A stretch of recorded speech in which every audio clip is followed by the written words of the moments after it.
Dans un film précédent, nous avons vu la façon de procéder pour obtenir le dénouement des racines napiformes avec l'adénium obésum. Voici la même plante un an plus tard. On remarque que le développement des racines est très important.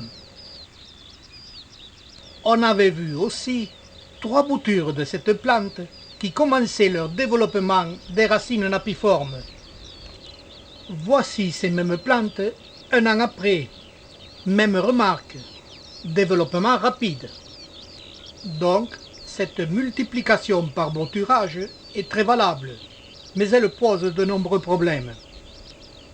En bouturage classique, sectionner puis laisser sécher, les pertes étaient très importantes. Si on prélevait des boutures trop petites, elles se desséchaient.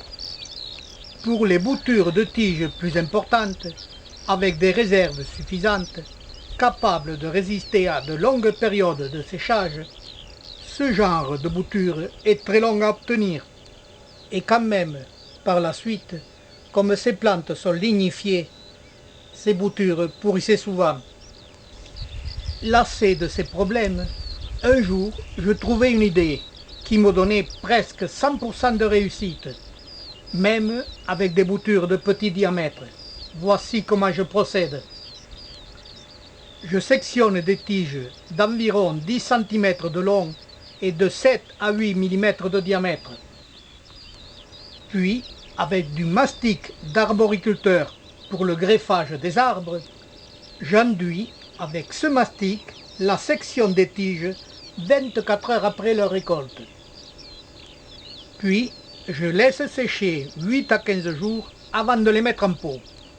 C'est cette opération qui protège les sections de toute attaque de pourriture. C'est là la solution miracle, la clé de la réussite pour ce genre de bouturage.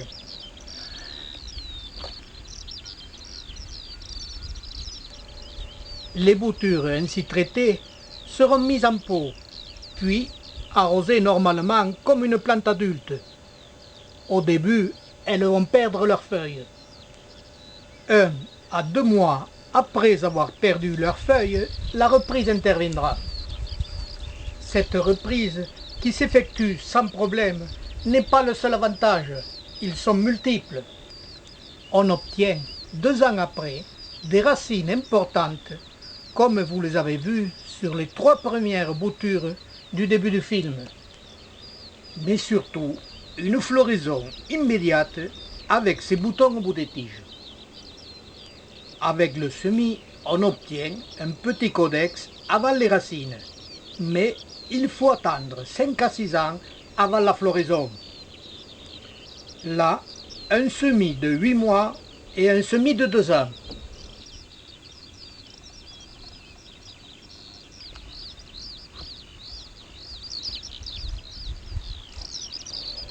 Je pense qu'il n'y a pas d'hésitation.